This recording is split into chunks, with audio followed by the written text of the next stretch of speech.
Assalamualaikum. Sekali lagi tuan-tuan dan puan-puan.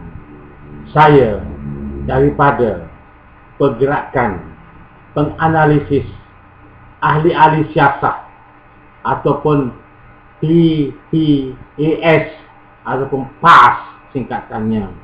Sekali lagi muncul di ruangan ini untuk menjawab soalan-soalan yang telah dikemukakan kepada saya mengenai manifesto, iaitu dikemukakan melalui Facebook, Twitter, email, SMS, dan ada juga hak menelefon untuk berhenti-henti menanyakan soalan kepada saya.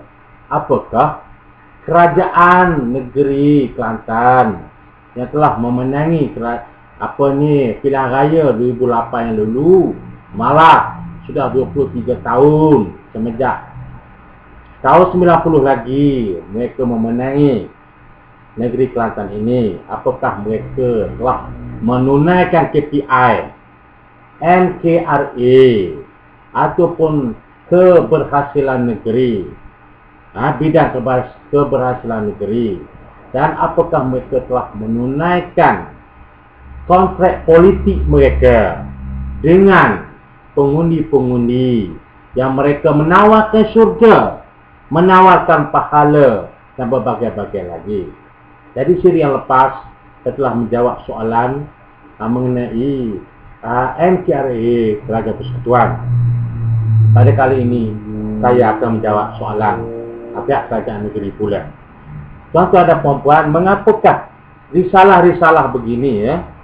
Sebelum saya jawab soalan, daripada rakan-rakan yang menanyakan saya selaku jurucakap PPAS atau PAS ini.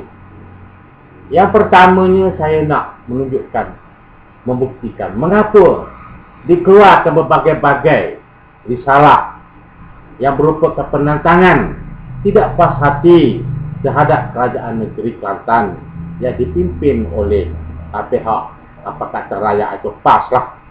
Mengapa dikeluarkan begini rupa? Ini menunjukkan tidak puas hati ya. Macam buku ini ya, baca tengok ini berkenaan dengan Timur juga orang tidak puas hati. Kemudian mengenai dengan satu lagi ini ladang rakyat, juga tidak puas hati, apatah lagi ladang rakyat telah pun ditegur oleh audit pada tahun 2011 ya. Bagai-bagai di sini kalau kita tengok ya, apa dikata di sini ya. Ladang rakyat ini berbeza dengan Perda ya. Ladang rakyat ini iaitu tanah diambil dan diberikan kepada pengusaha ladang rakyat. Kemudian dividen RM200 hanyalah pada ahli parti sahaja. Tanah dipajak pada orang asing 12 tahun. Rakyat miskin kena tindas. Papasan hanya janji kosong. Orang-orang asli didapati dia tak nyanyi lah ya tuan-tuan ya. Kemudian kita tengok ini yang merupakan juga tanah kubur ya. Ini juga merupakan rasa tidak puas hati rakyat. Mereka telah mengeluarkan risalah-risalah seperti ini. Kemudian yang satu lagi ialah ini juga manifesto daripada rakyat ya. Ini dulu. Siapa yang mendapat apa? Ini ditunjukkanlah pengakibat harta ya, harta hasil daripada kemenangan pilihan raya. Jadi rakyat juga tidak puas hati pembahagian ini, maka dikeluarkan manifesto begini. Jadi kalau tuan-tuan nak tahu, saya tidaklah nak menjelaskan. Jadi boleh dah dapatkan buku ini. Cuma saya nak menjawab soalan yang dibuka kepada saya saja.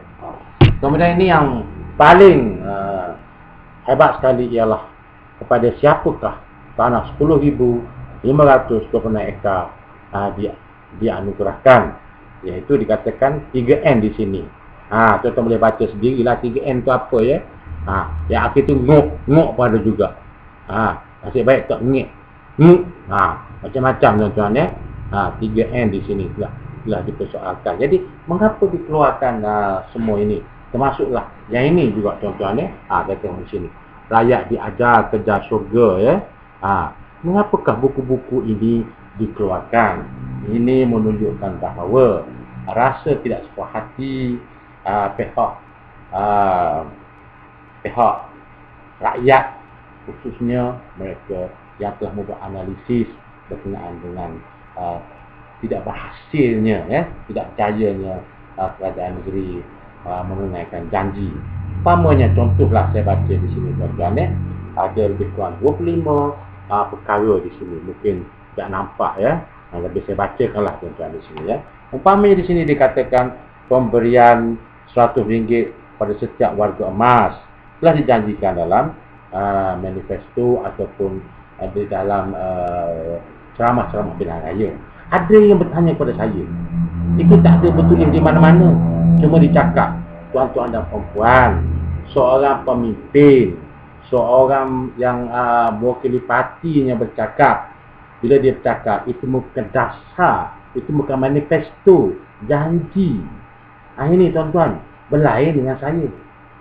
Ambo ni rakyat biasa, ambo kecek gapo pun tak jadi gapo satu, tetapi pemimpin MB Esku bagi dia kecek tu jadi mah, jadi orang boleh pergi-go, orang boleh pergi gapo.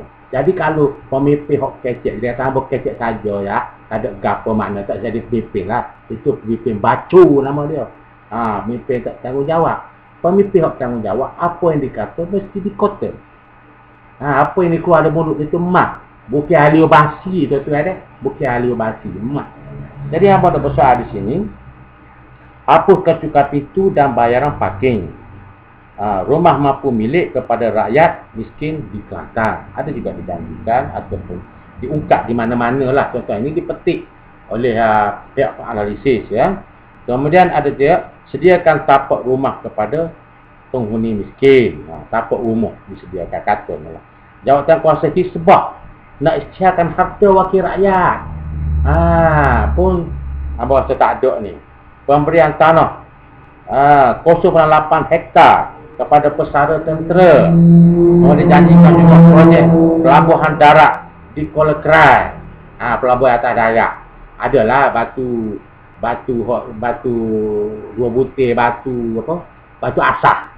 Batu asah ada 2 butir situ. Kemudian projek jambatan kedua KB Kapung Cina di Plekbang. Ada juga 2 batu asah situ, batu tu pun tak tahu duduk mana, pecah tak ada batu asah tu. Kemudian ada juga projek bandar baru Pekalan Kubu. Nampak duduk bandar baru situ lagi lah, tak tahulah lagu mana tu. Kemudian mahu laksanakan hudu. Ini lama dah janji ni. Projek agrotourism Pergau Jeli. Projek After City di Rantau Panjang. Projek kambing Jamnapari, iaitu kambing gegasi besar itu atas nama Jihad Ternak. Projek peranginan Tasing Wung, Rantau Panjang. Projek petrokimia Pantai Senok. Ini pun dah janji dah dalam ucap-ucap tu. Dia janji dah nak buat apa ni, projek petrokimia Pantai Senok. Projek pelancongan bandar Tok Uban. Nak buat juga Terminal bas bersepadu Kubang Krian. Di mana hamba tak tahu tu lagi. Projek penanaman depu buah busang, iaitu kata hamba dengar-dengar kata depu ni mengeluarkan minyak wangi. Minyak wangi ni akan dijual lah, dibotolkan, dijual lah di Tanah Suci Mekah dan juga Madinah. Kata begitu, orang pergi haji pergi umrah beli selalu. Kata begitu, ada cerita hamba dengar tu. Kemudian sediakan peluang pekerjaan pada anak muda. Anak muda pun tak ada, orang tua pun tak lagi lah Kemudian stadium Bukit Merbau. Ni pun apa rayanya, berkali-kali ada pun batu asah lah 2 butir kalau buat lah pun Lebuh Raya Kota Baru Kuala Krai. Ni pun batu asah juga 2 butir. Pasal apa tu, orang jatuh jurus ni dia ada batu lah 2 butir atas dia gitu. Kemudian tu kereta api laju 1 jam Kota Baru Kuala Lumpur, Bandar Baru Dabung. Jadi kereta api laju pun ada janji juga tuan-tuan. Jadi inilah dia merupakan janji-janji yang telah dikutip oleh pasukan analisis lah. Kita selaku analisis ni kita kutip belakang tuan-tuan. Kita analisis daripada masa ke semasa. Dan juga hamba nak tunjuk ada satu lagi buku yang dikeluarkan menunjukkan bahawa rakyat tidak puas hati kerana manifesto, janji-janji NKRA dan kontrak politik antara pengundi dengan parti yang telah memenangi majoriti dan menubuh kerajaan di Kelantan ini. Maka itu adalah kontrak politik ataupun kontrak sosial. Jadi sekian dulu. Assalamualaikum. Kita berjumpa lagi pada masa yang akan datang. Sekian, terima kasih.